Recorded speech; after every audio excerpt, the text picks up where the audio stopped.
Next వీడియోలో చెప్తాను కదా మేము ఎక్కడికి వెళ్తున్నామో. సో ప్రజెంట్ అయితే మేము పాండిచేరిలో అయితే ఉన్నాము. ఇక్కడైతే మేము ఒక రూమ్ బుక్ చేసేసుకున్నాము. అందరు రూమ్ దగ్గరికి వెళ్ళేసి బ్రష్ చేసేసి బాగా ఫ్రెష్ అయ్యాము. ఇక్కడ గ్రీనరీ అయితే ఎంత బాగుందంటే బ్యూటిఫుల్గా ఉంది చూడడానికి కూడా. మా ఆయన అయితే ఉయ్యాలు ఊగుతున్నారు. ఆ ఉయ్యాల కోసం ఎంతమంది కూడా ఉన్నారు. మేమైతే ఫ్రెష్ అయిపోయి పాండిచేరిలో ఉన్న బీచ్ దగ్గరికి అయితే వెళ్తున్నాము.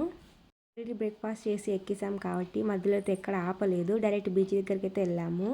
దగ్గరికి వెళ్ళాక స్టాచ్యూస్ ఉన్నాయి. చాలా స్టాచ్యూసే ఉన్నాయి. మేము కొన్ని స్టాచ్యూస్ చూసి వీడియో తీసుకుంటూ వెళ్ళాము. ఇదే బీచ్. ఇక్కడైతే చాలా షాప్స్ అయితే ఉన్నాయి. బీచ్ దగ్గరికి వెళ్ళగానే ఆ సౌండ్కే గుండెలు జల్లన్నాయి. ఎక్కువ సౌండ్ వస్తుంది. ఎక్కువ వాటర్ కూడా ఎక్కువ ఉన్నాయి. బీచ్ దగ్గరికి లోపల కూడా దిగనివ్వలేదు. పోలీస్ వాళ్ళందరూ వచ్చేసారు. పక్కనే బామ వాటర్ మెలన్ మ్యాంగో అమ్ముతుంటే నేను ఒక మ్యాంగో తీసుకున్నా. ఆ కప్ 30 రూపీస్ అని చెప్పింది.